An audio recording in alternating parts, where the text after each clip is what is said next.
Yes, dear viewer, thanks for joining us yet again on another fresh edition on your favorite program, The Arena, coming to you on Aneke television.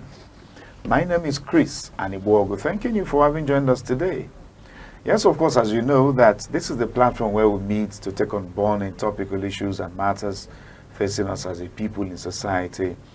As we take on these issues with guests, with analysts who come to offer their thoughts, their opinions on these issues and matters.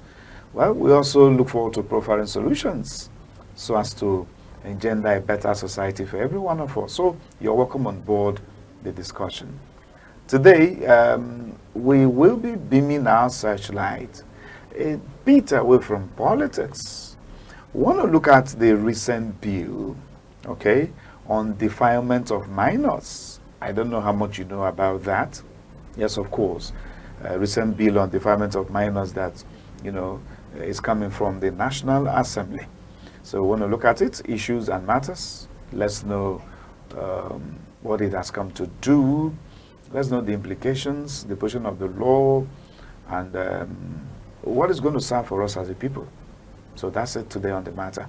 And we have joining us to do analysis, to discuss this matter with us, Barrister Mrs. Chidima Okuowulu. She is that's the Enugu State Coordinator on Task Force for Gender-Based Violence. She's also a member of Enugu State Justice Reform Team, as well as the co-founder, Jenny Hen Global Care Foundation. Wow. What a long list of profile. Really? I must have to say a long list of profile. You're welcome to the program today. Thank you so much. Good afternoon, all, and thank you for having me. You're welcome. All right, so let's begin on this note. Defilement of minors. You heard about the bill? Sure. Proposed at the National Assembly. Yeah. So talk to us about it. And if it's welcomed in the first place by you. Okay, generally, thank you so much. Thank you. I appreciate that we are talking about this. It's very important. Recently, the National Assembly passed a bill on defilement of minors, and people were celebrating, happy about that. Then I had to, look at the laws again and said, but this is what has been existing. Yes, when you come to the Child's Rights Law, when you come to Child's Rights Law, Section 34 of the Child's Rights Law in Enugu State, it provides that any person who has sexual intercourse with a person, the punishment is life imprisonment. It's contained in the Child's Rights Law. And equally in the Act, without consent, I'm coming there. Without consent is liable to imprisonment for life imprisonment, So when you talk about minor, the bill says defilement of minor. And the Child's Rights Law also says defilement of a person defilement of a child. And now we'll ask ourselves, it's important we know what a minor is. Good. Do you understand? Good. So now, the child under the Child's Rights Law and Act defines a child as someone who is under 18 years. Okay. So we assume also that the minor that the National Assembly is also talking about is someone who is under 18 years. Do we understand? Yes. And there is also an existing law, the Violence Against Persons Prohibition Law, which also have the Act. But the Enugu State has domesticated the VAP Act. It's called the VAP Act, Violence Against Persons Prohibition Law, which says that if you insert any object, it can be penis, it can be any object, on any person, it can be a boy or a girl. If you insert any object or penis on any part of the body, it was trying to define rape. Okay. And as it says that rape is the insertion of penis or any object. It can be in the mouth, it can be through the anus, it can be anywhere, any part of the body, that it is rape. and you are liable to imprisonment, life imprisonment. Life imprisonment. It's life imprisonment. Okay. So we can see also that the VAP law says life imprisonment. Is the VAP law just a state law? Is it a national law? No, it's a national law. Okay, okay. We have the VAP Act, then we have the Enugu state, and most of the states have domesticated the VAP Act. Okay. Do you understand? So right now, Enugu is one of the states that have domesticated the VAP Act. So we now have the VAP law in Enugu state. We also have the child's rights law in Enugu state. And the both provisions in the various laws says life imprisonment. So where is this very particular bill now coming from if we already have these laws in existence? Especially the VAP law you're saying is a national law. Yes, the VAP law is a national law. The child's rights law is a national law. Then you have the criminal code. Okay, the criminal code. Also, the criminal code of Enugu state also provides that defilement of a girl is life imprisonment. Defilement of a girl. The defilement of a girl is life imprisonment. Okay. Okay? But the criminal code did not say defilement of a minor or persons. Just do we understand the difference? A girl. The defilement of a girl under the criminal code. I want us to understand this is very important. Very important too. Now, the criminal code says defilement of a girl is life imprisonment. But defilement of boys is an assault and it's not life imprisonment. It's 14 years or kind of something like that. 14 years, yes. So now the that's by the criminal code. By the criminal code. But we should understand the Child Rights Act says life imprisonment for defilement of a child. And a child is a minor. A minor is someone who is, a child is someone who is under 18 years, going by the definition of the Child Rights Act. Also the law in Enugu state. Then the VAP Act also says anyone who defiles a child in any form, rapes, defilement, or this time around, if you insert any object or any, that is definition of rape, and is also life imprisonment. So maybe the National Assembly is trying to bring it to the public that this is what has been existing. That's the way I look at it. That's the way I look at it. There is something not to, not to, borrow me the word for God's sake. Something that is just not aligning. If we already have the criminal code, though I have some issues with that one, why is it trying to segregate?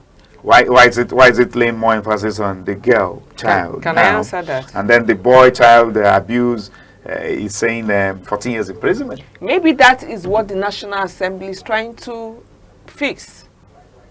That's the lacuna in the criminal code that I feel the National Assembly intends to fix. Yes. Is it possible for us to harmonize all of these laws? Definitely. We just have a law on young persons? Yes. Yes. Instead of criminal code, instead of VAP law, instead of the Child Rights Act, and it's you understand what I mean, yes, right? Yes, definitely, I understand. I know presently I work with the Enugu State Justice Reform Team, and we are working on this we've worked on the Child's Rights Law. Right now is before we've reviewed the Child's Rights Law, and in during the process, what we did was to harmonize all the laws. We have young persons law, we have the child's rights law, we have all those laws dealing with children. So we had to harmonize all of them into one law, which is the child's rights law. But this has not been passed in the state. In the state. Okay. In the state. That's what we did, yes. But also the VAP Act has already given a wider definition of what rape is. So when you talk about defilement is insertion or defiling a child, a minor, that's defilement. But if it's an adult, in the case of an adult, it's rape. Yes. So, but it's very important we note that a minor can be a boy or a girl. So why then is the criminal code in the first place indicating life imprisonment for the offender, for the abuser of a girl child, but then 14 years imprisonment for the boy child.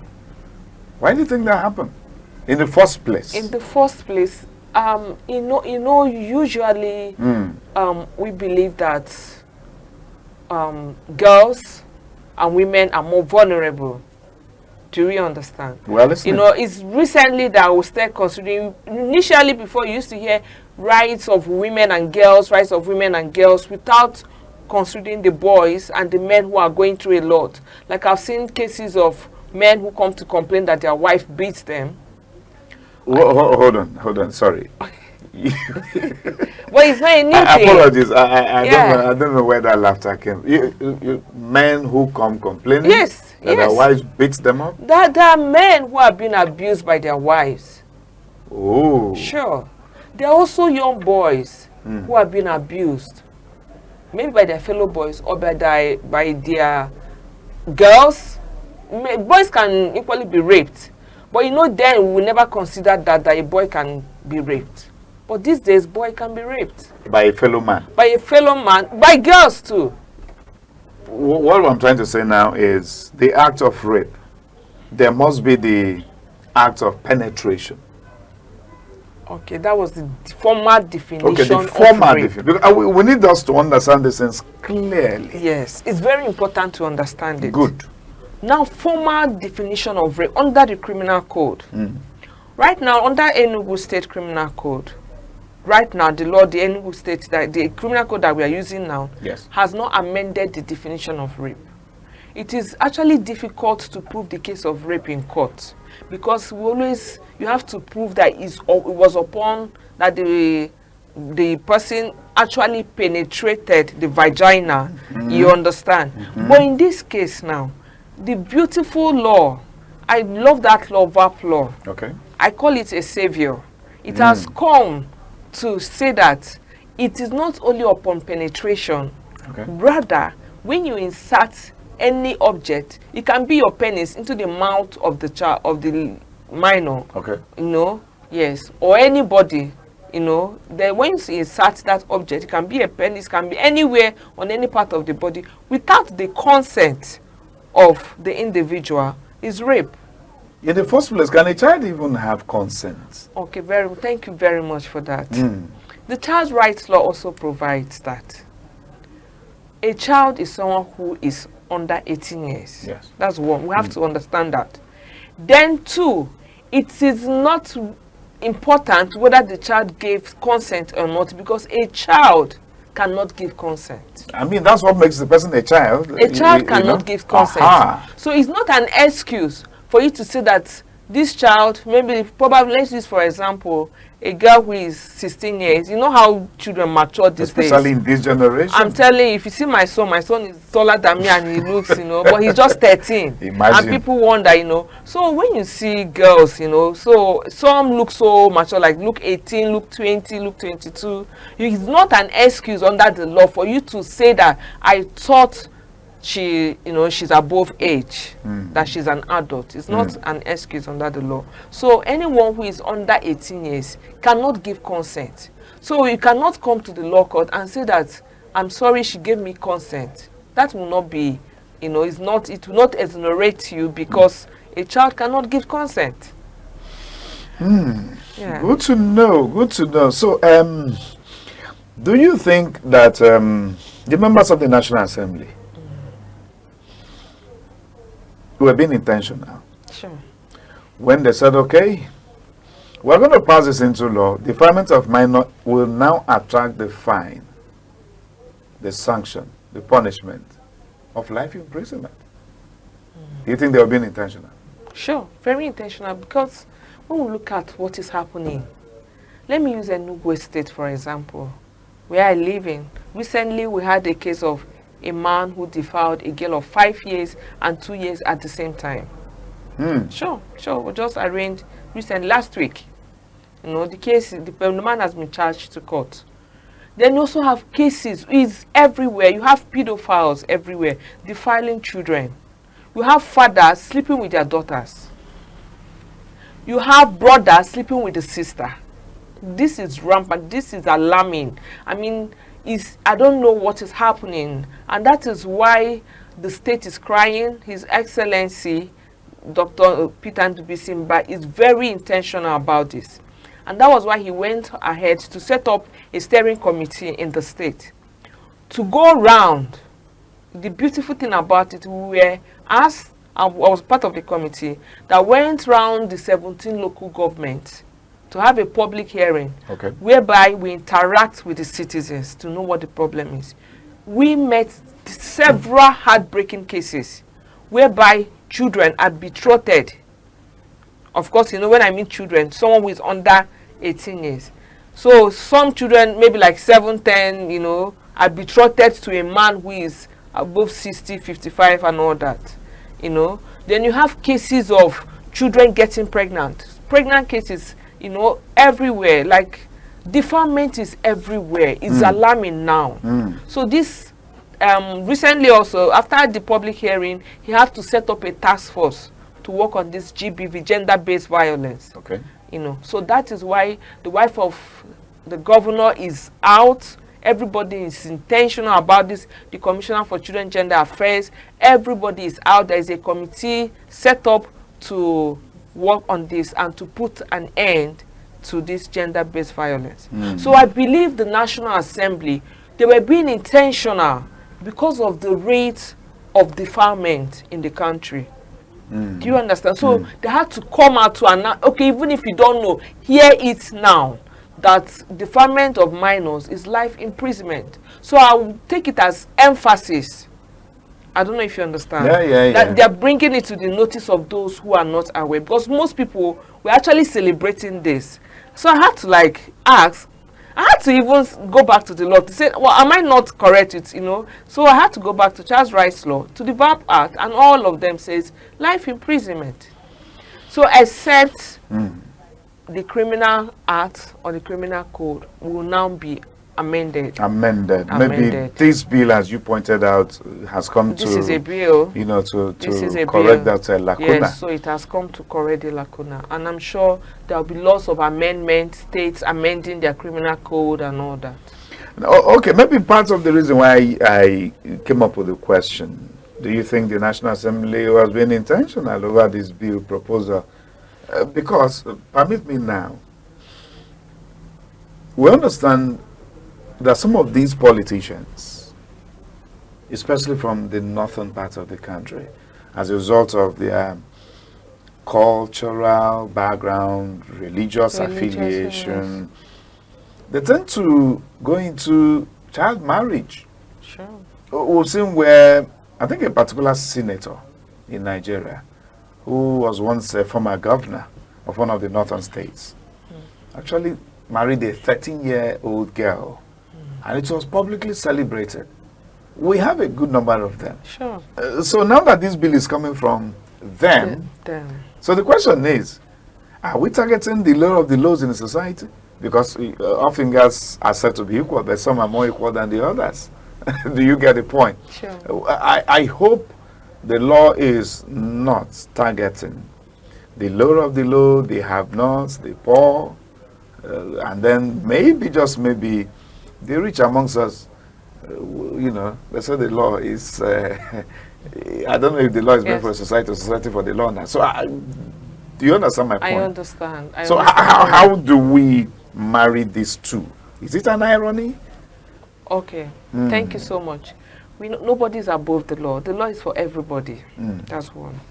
Then during the coming of the Child Rights Act, some states refused to adopt that act, to domesticate it. You know why? Because of this. A child should not be betrothed. It's against the law. It's in the Child Rights Act. So many, then the law also gave room to children, you know, gave rights to children to report their parents. Sorry, excuse me. To report their parents. So the law gave so much rights to children, protects the rights of little children, and, you know, preaches against betrothal and all that. So some states refused, like example, the northern states refused to adopt this Child Rights Act. You know, so the good thing about this the National Assembly, I would say they were being intentional. They are being intentional because whether you like it or not, whether you like the Child Rights Act or not, this is now the law, the National Assembly, the law made by the National Assembly, which supersedes every other law. And you are thereby bound to obey. And you think this is not going to be swept under the carpet? No. Is it going to see the light of the day? Sure, it will. It's still a bill. It's still a bill. It will. Maybe before it goes through the processes of passage, before it becomes signed into law, are you sure they are not just going to push it under the table? Okay, I want to say that there are so many organizations right now that are working under the gender-based violence. You know, so this gender-based violence has a lot to do with the VAP Act. So even if the law, the bill doesn't see the light of the day, there is still the VAP Act, there is still the Child Rights Act. I don't know if you understand. I understand. So we shouldn't be afraid of that. This is something that has been existing all this while. And maybe they just, for emphasis, want to bring it, you know, for people to know that, yes, such a thing exists.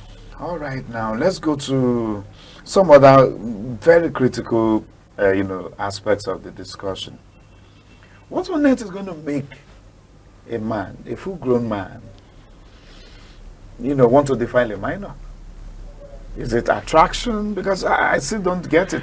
You're working on that area, so we just want to understand, maybe from your investigations, from confessions, what on earth is going to make a full-grown man?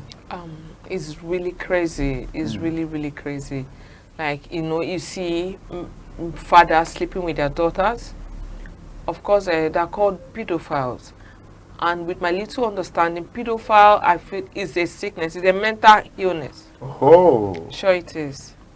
So it's not a spiritual thing. No, it's not spiritual. It's not like maybe one is not a spiritual. We have this singer. We have, remember Kelly? Yes, Robert Kelly. Yes, he's still in prison. One of my favorite musicians. I love him a lot, you know, his music and all that. But where is he today? He's in prison because of what, you know, such cases like this. So we have people, I think it's a mental illness. It's a problem. It's a problem. So, and it's alarming. The cases of pedophiles and the cases of fathers sleeping with their daughters is really on the high, yes.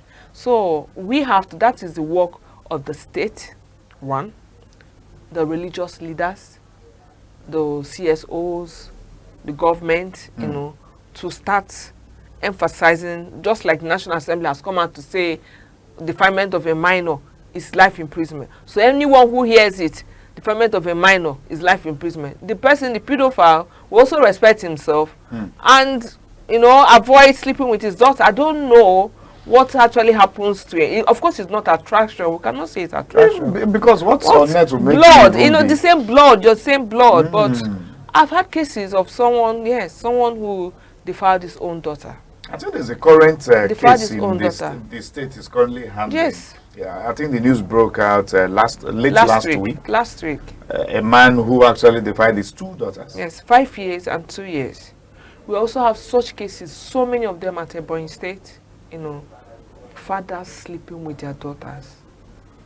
Fathers sleeping with their daughters. So if we identify to be a form of mental illness, are we supposed to be treating it by law, or why are we not looking medical now? Maybe psychological tests, maybe treatments. Will you just go to somebody's house and say you need medical treatment?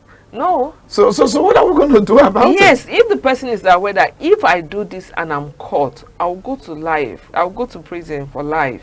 That means he will not start, he himself will start seeking for help. Do you understand? He will have to start seeking for, he will have to come out for someone to help him. I've had a case of the man came out and said, I am trying to help myself.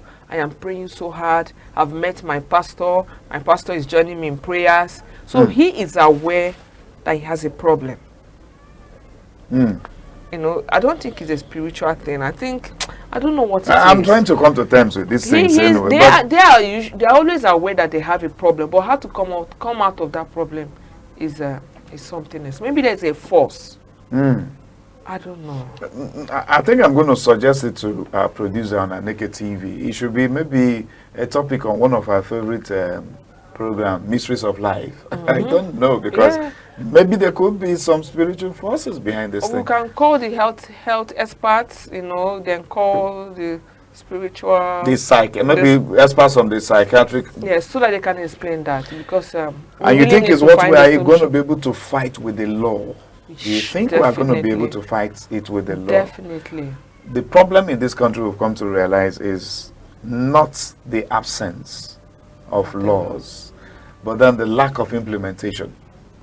How implementable could these laws be? Okay, I agree with you. I agree with you that we have so many laws in place. We have lots of laws, policies, and all that in place. You know, we also have international treaties. You know, but there have been existing all this while, but the problem has been implementation of these laws. Now that's why I said that it depends on, just like His Excellency Peter Mba is being intentional about this. You know, we must put an end to gender-based violence. Not just saying it, he went ahead, set up a committee to go into the communities, various local governments, find out what the problem is, hear from the people, come back with recommendation to him.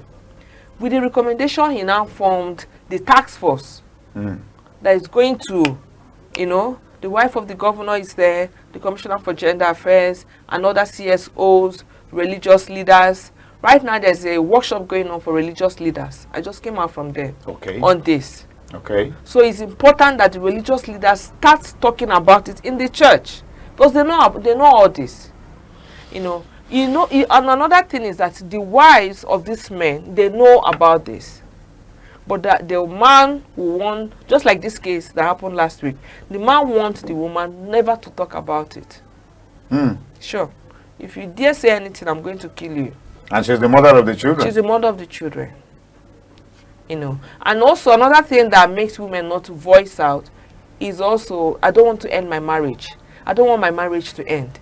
I don't want my marriage to end. You see them protecting their husbands at the detriment of their children.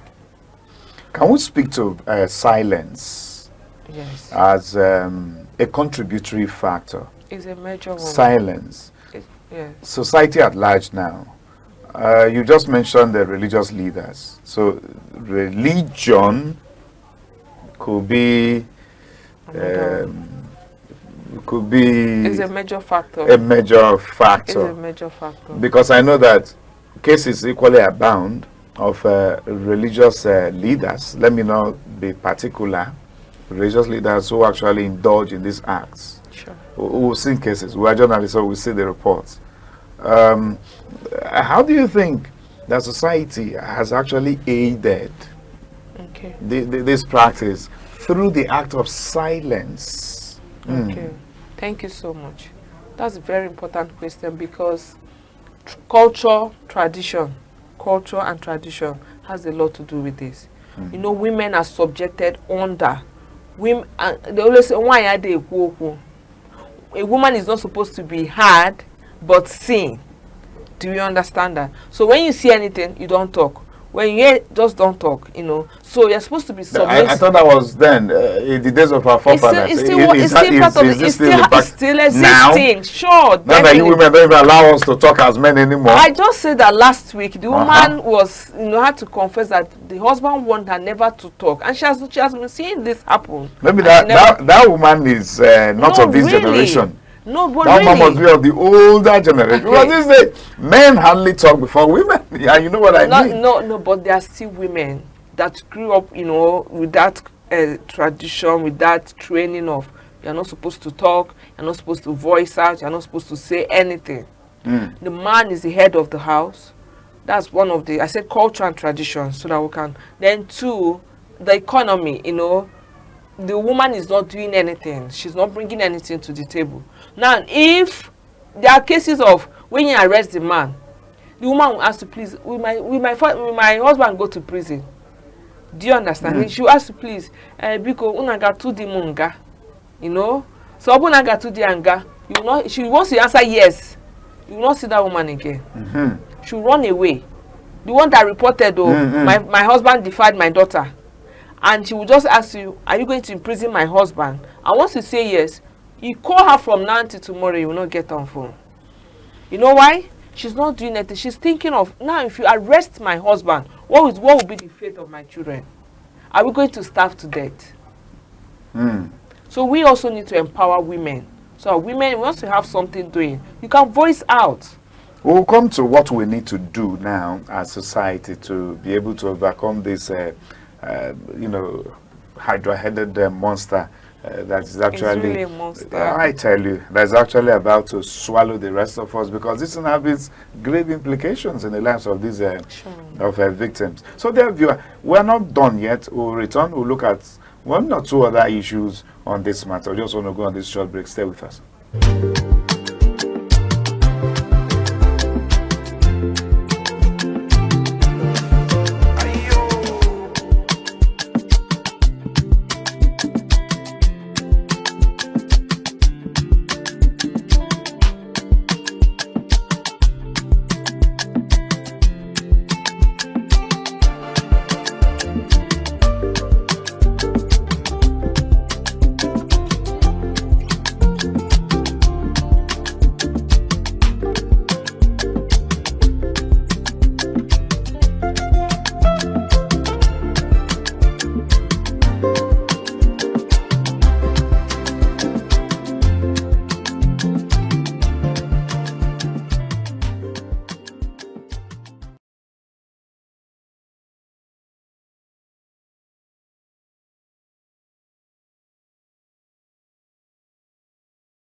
Okay, good to return with you, dear viewer, to the program. It's still on the bill on defilement of minors, and we still have the honor of the presence of Barrister Mrs. Chidima Okuowulu, who is the Enugu State Coordinator, Task Force for Gender-Based Violence, still speaking to us on the issues that matters, so associated with this matter.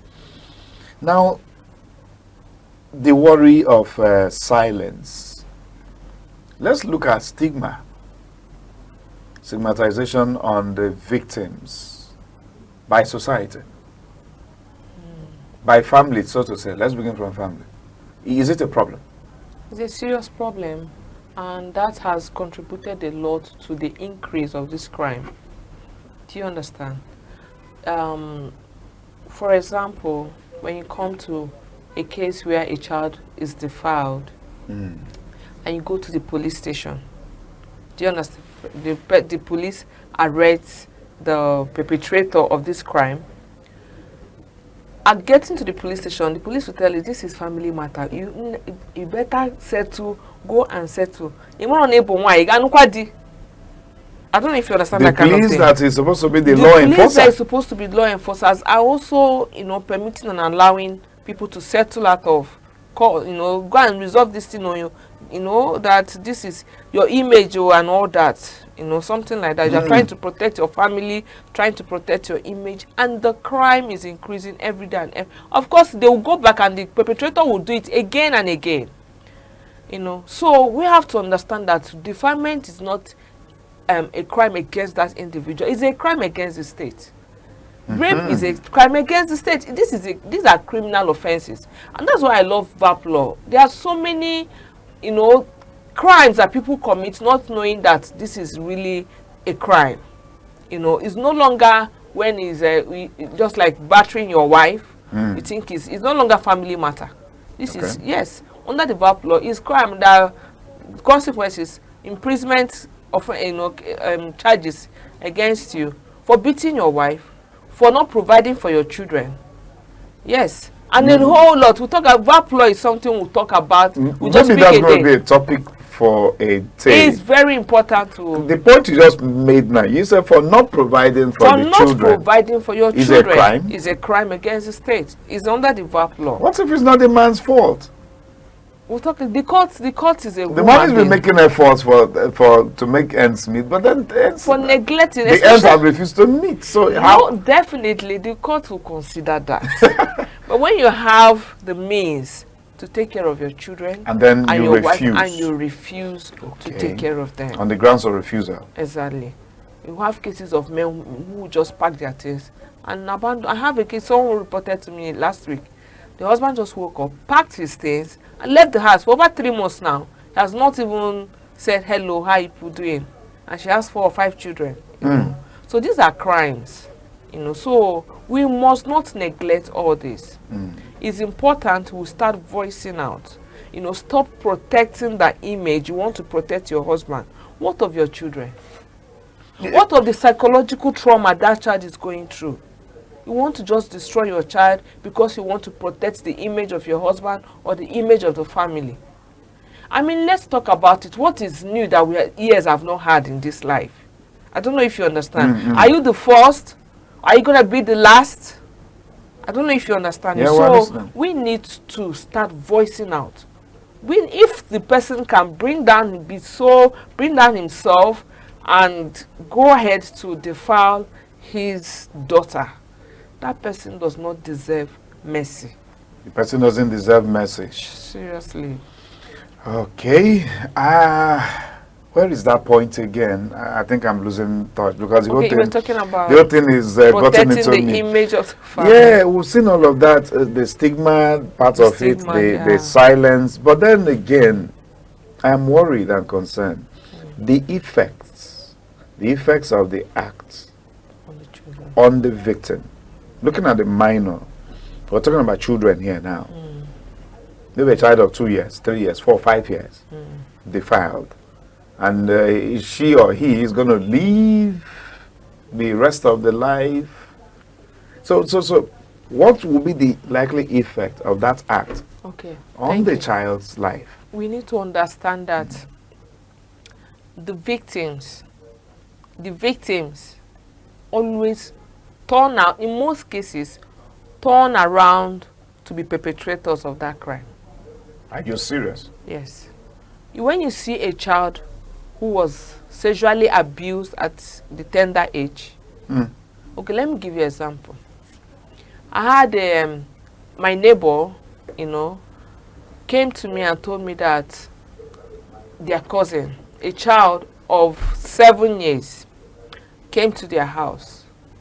And why this came, he sleeps with her own children. Do you understand? So while they sleep, the cousin will go around, trying to abuse her own children.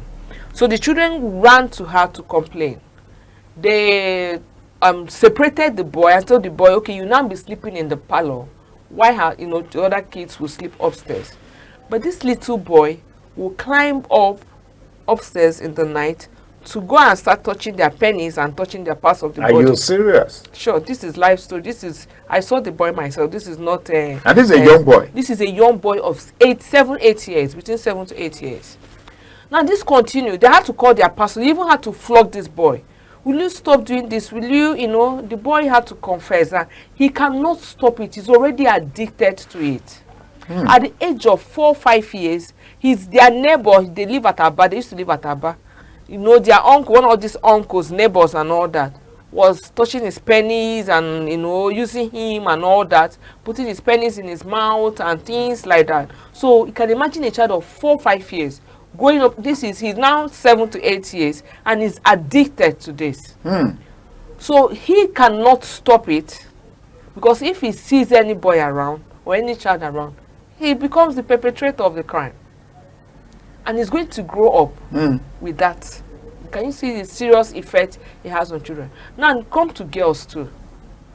When you expose a child, a girl who is 10 years, 8 years, 8 years, 10 years, 12 years, to such an act, you see her unconsciously longing to have such, looking for someone doing it herself or looking for people. That's why you have lesbianism everywhere. You have homosexuals everywhere. These are the effects of these crimes.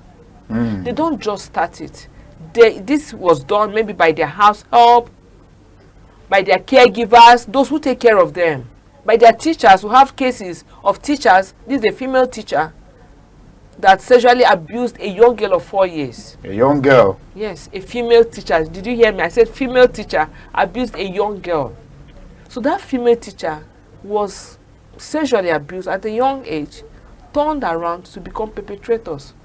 So is a serious problem that we all have to get up and voice out to see how we can arrest the situation, because it's becoming alarming in the society. So these are the effects: psychological trauma, hatred. You see, if it's a case of a girl, the girl will not end up who hate men.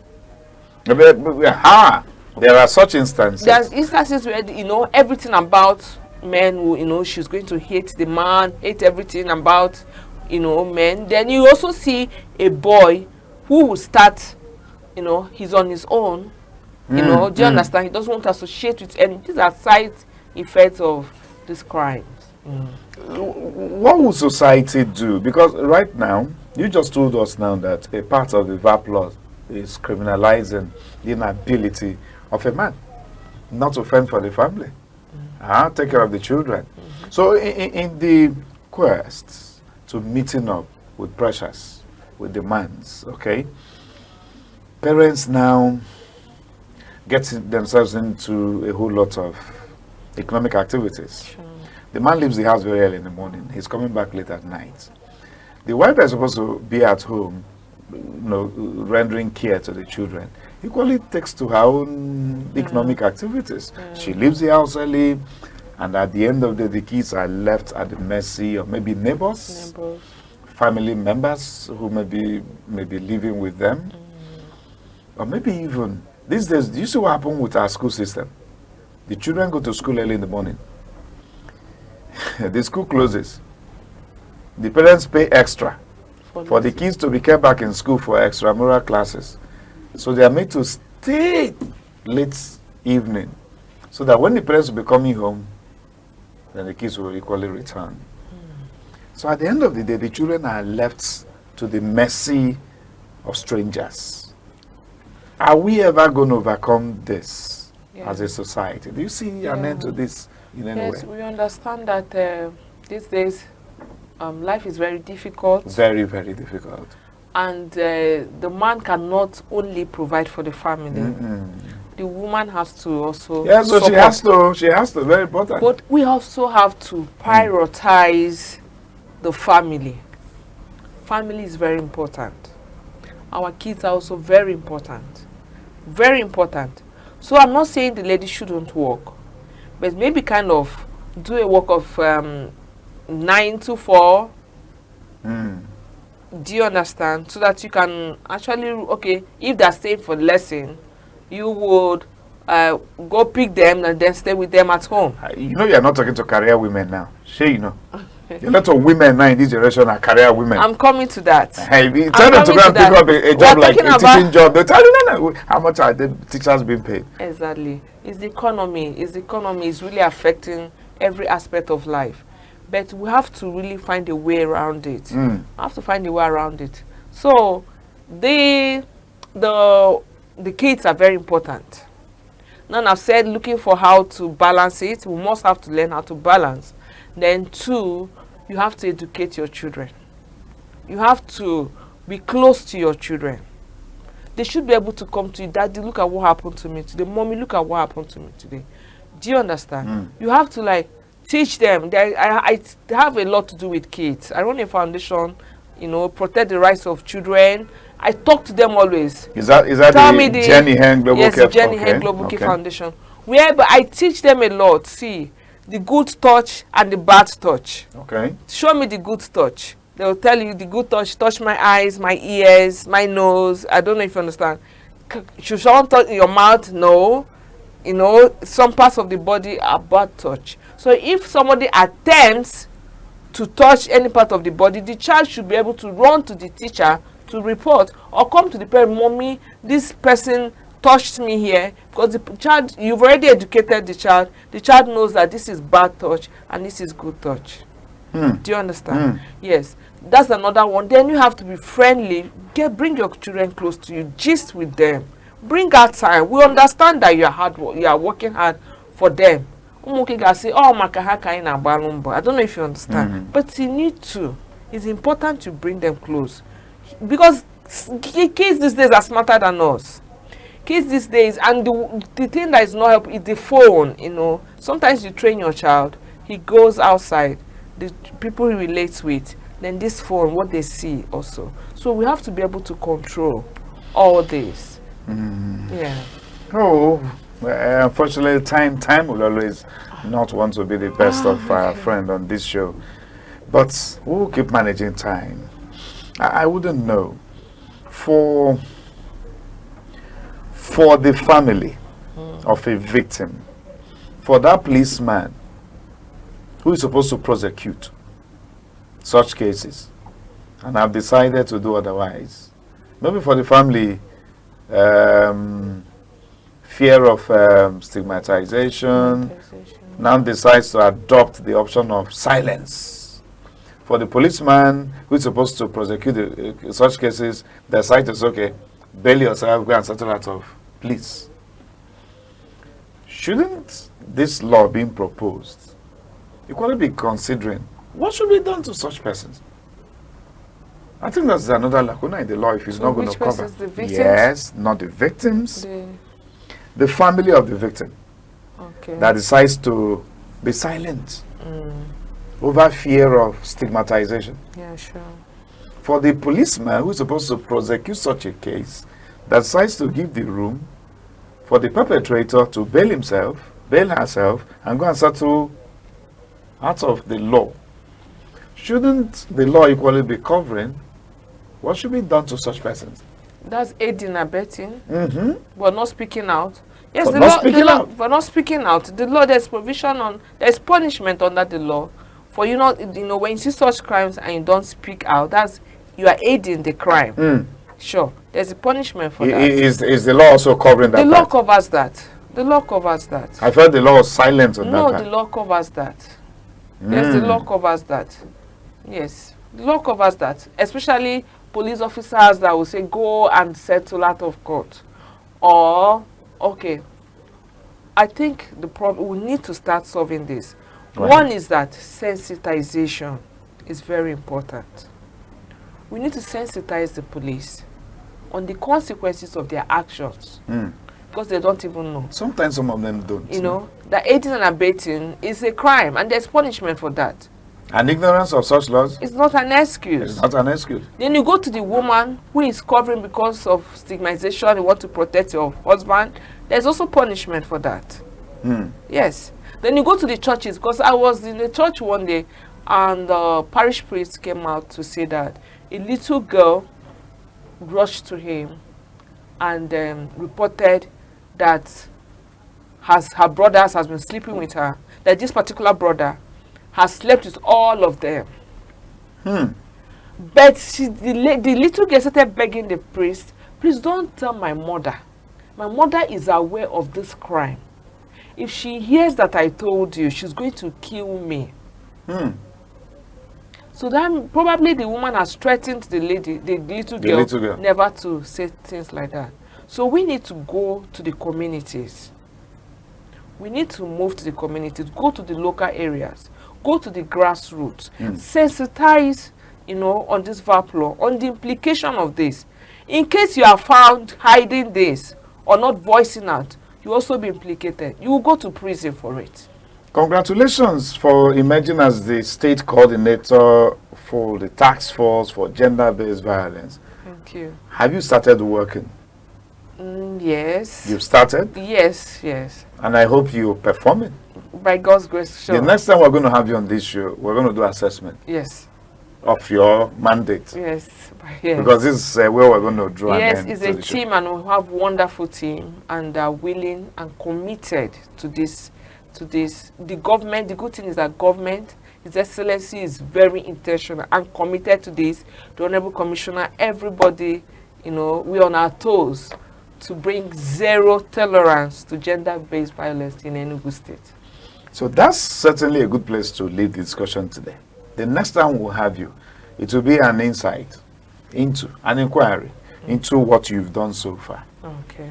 Let's know how Sure. much you've rid the society of such. Then not only the defilement, we also talk about different violence and, you know, all that. But then, It's unfortunately, our important. time is up for today. It's all right. So you're going to come again, right? Okay, So sure. look them in the camera and assure them you're going to come. Definitely, by the grace of God, I will be here. She said she will come. So, Barrister Mrs. Chidima Okwolu is the Enugu State Coordinator on Task Force for Gender-Based Violence. You heard from her.